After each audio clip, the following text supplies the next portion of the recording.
Hi everybody, welcome to Archimarathon. Andrew Maynard, Kevin Huey. Today we're following on from last week's awesome episode and concentrating on the what today. What? Say what again? Say what again? I dare you. I double dare you, And talking about the power of diagrams. Paching. Roll intro.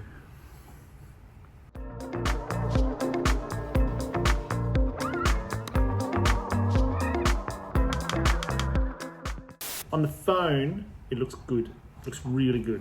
My face looks really good. Oh, and also the light's right. But damn, I look good. Hey everybody, look at how good I look. Hey everyone! Come and see how good I look! So if you haven't seen the What, Why, How episode, just check on the link up there. And it's quite important. And also the main thing episode, that's also important because we'll be referencing those often. So with that out of the way, we're going to talk about the what, the party diagram of design and why that is important. Kev, what does party mean? And I mean that in all sincerity. I'm Googling it right now. I did Google it. I sent it to you before. It means... I don't read anything you send me. Party. Or I've Googled it. Wikipedia, a parti pris is an organising thought or decision behind an architect, so specifically an architect's, design presented in the form of a basic diagram or a simple statement. It may be shortened to parti. The term comes from the 15th century French, in which parti pris meant decision taken. Party. Decision taken. That's interesting. So the diagram, which often comes after you've done a lot of your most critical thinking and you're kind of realising what you're doing, you find a point and you go, decision made, and then you distill it down into this single diagram, the parti pris? Parti pris? But yes, that is important that, as it says, it's not something that you start from this kind of napkin sketch and then you move forward. It is actually a process of having worked through your design and then to come and distill it back to something that is quintessential and then understanding it and then moving forward. Architects present their work as if it comes from this little kind of napkin sketch great idea and then move forward as if it's a stroke of genius.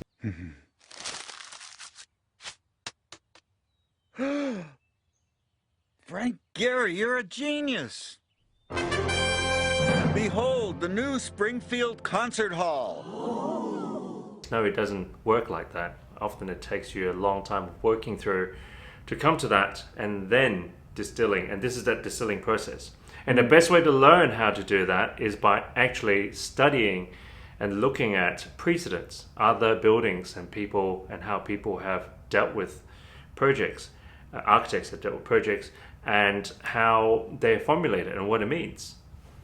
And how it works. And what's the most important? The main thing.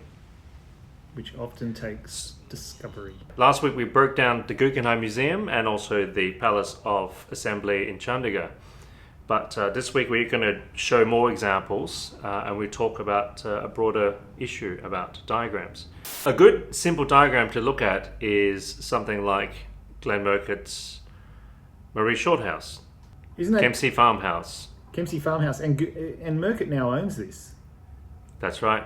Yeah, the owners lived Now in it it's for like house. 26 years and then they went to sell it and he protected his own legacy, which is a good move, I guess. And these are images from the publication Croquis. So what it has, these are the pictures. You need to unlock your iPad first. Is that Siri talking to you? I usually present a plan like this and I show students and they go, okay, well, draw a diagram of this. But most of them tend to draw the two linking, all the thing that's hatched in this plan as one thing. Right. Which isn't exactly the right way to draw it. And then they draw these kind of rectangles. Yeah, when it's the same form repeated. Yes, flipped, same form. So really, yes, a gap through the middle. Exactly. So that's why I have a picture of it. The important thing is not just look at the plan, but you got to look at the pictures In this case, yes, there are two forms very specifically. And not only that, the two forms look like they have slid past each other. And more importantly, and you can see in the building, there's a very strong structural order. And in fact, we know that is moved by one bay. You know, the structure is expressed, so you know that it's actually moved one bay across. And that's why it's important to draw that rhythm in this case. And the fact that these two volumes are symmetrical. You know, there's a central roof pitch and there's a center line, so they are symmetrical elements. They're two standalone elements. And further to that, yes, there are the end part of each one, which is still underneath the roof, but they are open. They are the verandas, right? And they're on both ends, so they're more like this, yeah? So instead of two together like this, they're like that. And then, yes, they're the main volumes. And yes, there is a linking corridor. The corridor is a separate thing from the two volumes. And you notice how it recesses back so that they doesn't read as the main thing. Because you can imagine you could extend that corridor out really long and it becomes an important element. In this case, it's recessed back. It's what I call architectural silicon. It's almost as if it's a filler, just as a linking thing, but it doesn't steal the show. It's just a connector. Yeah. In this case, it sets back. It's like a negative form. It's by recessing inwards, it allows the two identical forms to do their work, where if it actually extruded out from that, it became its own third language. It becomes a look at me, look at me. This is not look at me. This is it plays a support role. And the other thing that I find a lot of students forget to draw are the two cores. And the cores help define the spaces, but also what's important is that they are also symmetrical to the volumes, so they sit there like that. And if you take away the plan, that's kind of the diagram, really. That's the key organization. You know, the fact that circulation is all around the skin, is around the edges. It's got two symmetrical forms. Why two? That's the next question. You know, why are there two different volumes? Why are they separated? But that's the next question. Now we go back to the pictures. That's when we actually start to see, yes, these are the main spaces, right?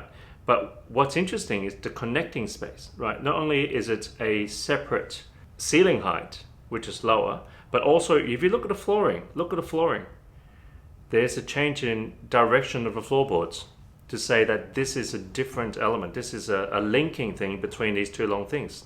They connect the other direction, perpendicular. So they read as a different element, even within the space. Even though, yes, it's open plan, you can connect and go through, but you can still read that difference. Yeah, it's almost a captured outdoor space or a captured bit of veranda within the two forms. Yeah, but it's a separate thing and it's expressed separately just by the placement of the floorboards. You know, you can imagine the floorboards, if it continues and exactly the same going all the way through, it would read very differently. Yeah, he's broken the ground plane to make sure that it's legible, the diagram's legible. Yes, and the idea that the Parti diagram and the main idea drives the decision making in finer details, such as paving, material selections, and all those things too. Yeah. So that we can actually read the legibility of the intent. Yeah, and so when you look at this, you think, well, this is modernism, like raw modernism with Australian vernacular applied. But then you think about last week's episode and Geary, like you can put whatever veneer you want on this. You can make this a wobbly, you know, adventurous, decorated shed. But what this is evidence of is that underneath whatever aesthetic approach you have, there is an intent, a backbone to diagrammatic backbone and organizational approach, regardless of the, you know, aesthetic outcome.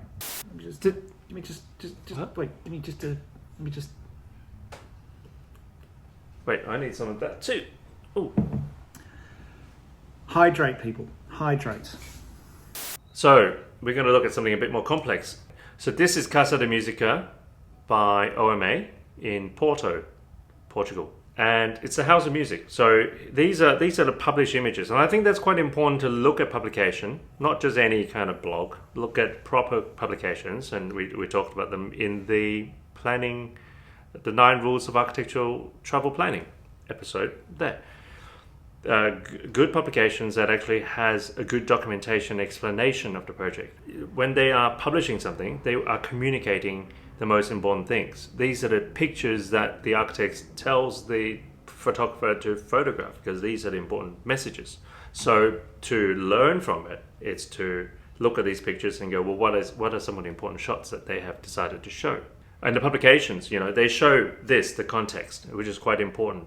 You see the context. You can see that big roundabout. And they show pictures with a connection with that statue in the middle of the square. Look, this is straight out of Croquis, right? So it seems that there is an important connection that they want to show you. And these are some of the conceptual diagrams. This framing element you can see on the left there. And again, the section drawing there, montage, you can see the section, and also again the connection to the statue in the roundabout. And these are the plans, and I think having plans and sections are always very, very clear. And in this case, there's a nickname of this building is the concrete diamond, but yet it's actually very, very ordered. These are the pictures, right? So it does look like the sandcrawler, doesn't it? Yeah. Where are the Jawas? And then these are the first interior shots you see in this space. And you see this, something with a mesh, and then a lot of circulation. And then I guess in most projects, it's always the public spaces that's the most important.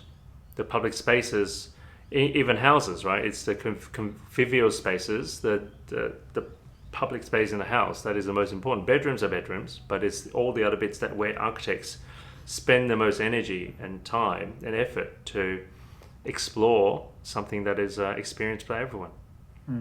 So we see this curved glass, this corrugated big curved glass thing that they show, and there seems to be certain details that shows you that they put a lot of energy and time in that, and they want to show you how important that is. Well, they actually acoustic glass. They actually developed this special glass. Oh, so it's curved for a functional reason, not just because they want to piss money up a wall. Yeah, so it plays acoustic reason. So you can see anything with the hall, you can see the glass has got that curve. So anything that faces and touches this main hall has that. But also externally, you can see that it has that curved glass. This is the important picture because it shows there are two main halls. And we'll look at that in plan in a second. Yeah, so again, a lot of these shots of this glass. These are the pictures, and now we go back to the plans. What's the strongest thing you can read, Andrew? The concert hall, the main concert hall. Yeah, well, because this is a concert hall building, right? So it is, the main thing is the concert hall, and it's just a big rectilinear box. It's open on both ends.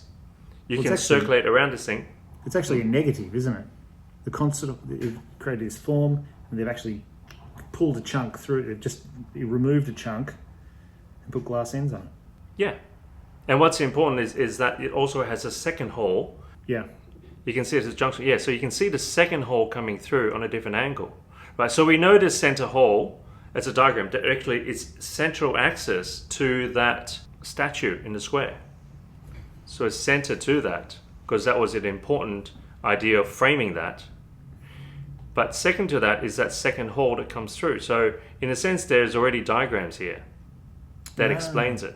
Yeah. So we're going back to this. Yes, it has the two halls. It has the one main one. It has another one stacked kind of on top, next to it. And if you go a bit further, the fact that there is, what's the main space? Well, the main space is this zone here. You walk in through here, the stairs, and you got this quadruple height space with this volume going through it. That big, tall space.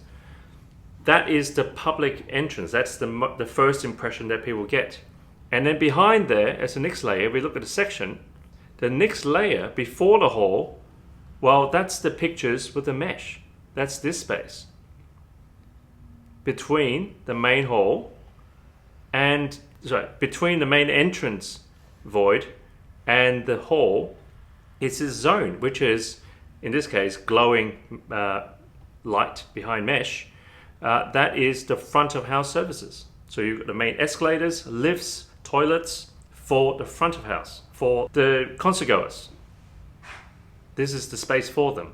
Right? This is the public services. And you go through that before you enter into the main hall. And on the other side, the back side, are the back of house services. And yes, there are other practice rooms and other event spaces, but if you look at the plan, yeah, there's the front of house, big square, and this is the back of house. It has actual access from vehicular access into any stage equipment and other things. So a diagram, the section, in a sense, is the organization. Here's just that. There's the hall, there's some back of house spaces, then there's the other hall coming through. Sorry, the other hall coming through on the top there. And all they did was shrink wrapped it. Yeah. They've got the 2 volumes and then just added the shrink wrap around. Yeah, so that's really interesting when you then compare that to Murcutt. So Murcutt had a paddock in Australia where he just simply had to orientate it to suit for climatic reasons. And it's interesting to see similar rules applied, in terms of negative space or the removal of space, serviced areas, and then this has been manipulated. So there's those organisational diagrams, and then they've been manipulated to suit this context with which it's in. And they've been quite aggressive about it, just slicing off chunks of their building to suit angles of the site and orientation that is not just about climate, but also about importance of that central statue. It seems very complex, but it's actually got fundamental rules behind it, and they're overlaying them. So you end up with these really interesting juxtapositions between these site settings and internal spatial rules they've applied. And what's also interesting is when we were there and to realize, look, the floor is out of metal panels. But again, the panels has an orientation, right? So you've got plenty of angular walls, as you can see, but there are these big panels that has an order, has an orientation. And guess what orientation that is? Like, look at these spaces. They're all facing all kind of... Is it the same as the main hall? Of course, yeah. Yeah. That's the main thing. That's the main order. Yeah. So everything else, all the other walls are just subsidiary to the main order. And they are on purpose, as you said, maybe sliced, maybe shrink wrap, maybe you can find whatever words. They are there to show that these are secondary, but they are free and they're moving around compared to the main event. Hi, so it seems we've recorded way too much footage and we have done way too many projects and we can't fit it into this episode. So we'll just have to make a series out of this. The Let's Party On series. So what do you guys reckon? Do you agree? Do you think we're simplifying too much? We're obviously dedicated to getting very complex things and being able to simplify them into understandable diagrams. What do you guys reckon? Do you like these kind of episodes? We can do more. There's so many examples to talk about. Or the fact that when we get to travel, we'll break down projects in a way that we can understand them. Break it down. Oh, let's break it down!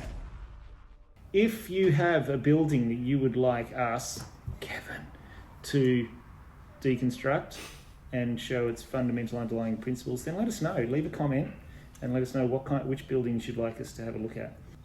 Like, comment, subscribe, go to Patreon. There's a link in the comments. And support us there. We love you guys with all of our heart.